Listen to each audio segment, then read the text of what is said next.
Blotting techniques. Today we will study about blotting techniques. First of all, Southern blotting developed by biologist E.M. Southern in 1975. Genes in a DNA restriction fragment are analyzed by this technique. Southern blots a physical map of restriction sites within a gene located on a chromosome. Blots reveal the number of copies of the gene in the genome.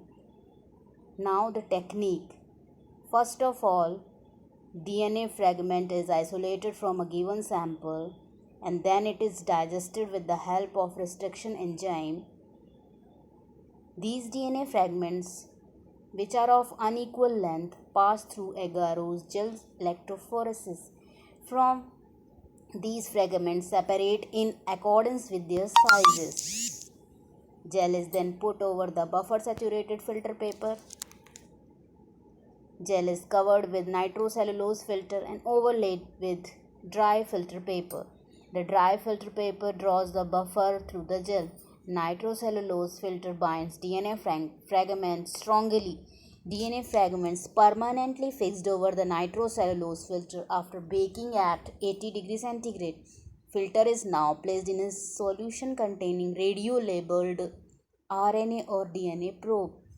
The radio-labeled nucleic acid probe hybridizes with the complementary DNA and then the filter is thoroughly washed to remove the probe.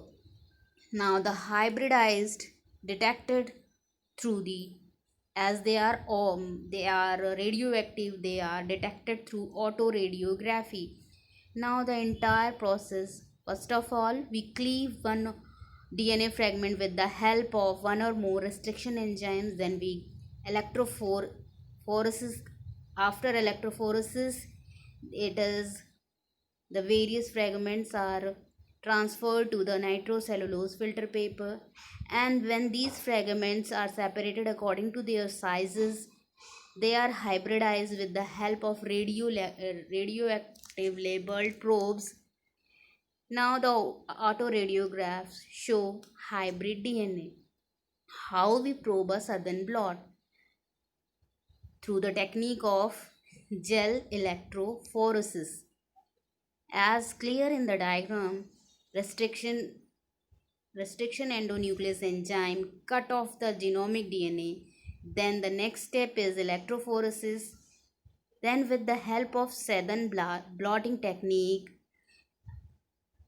the DNA fragments are separated in the forms of bands according to their sizes. Southern blots includes a tray with a buffer, then a sponge, and then gel solution, and then nitrocellulose membrane. Above this are placed dried paper towels. We use radioactive labeled DNA probes so as to hybridize with the unlabeled DNA strands.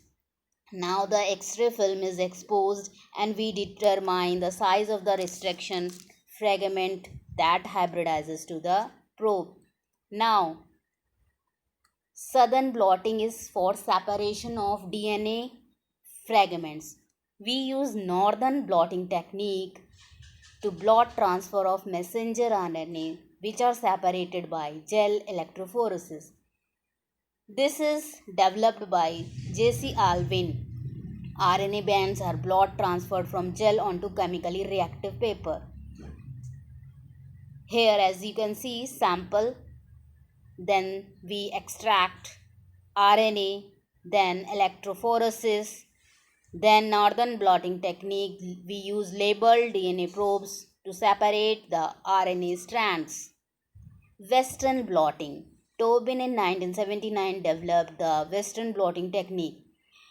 The principle behind this is antigen antibody reaction. It is also known as immunodetection technique. Radioactive labeled nucleic acid probes are not used in this Western blotting technique. Now the steps.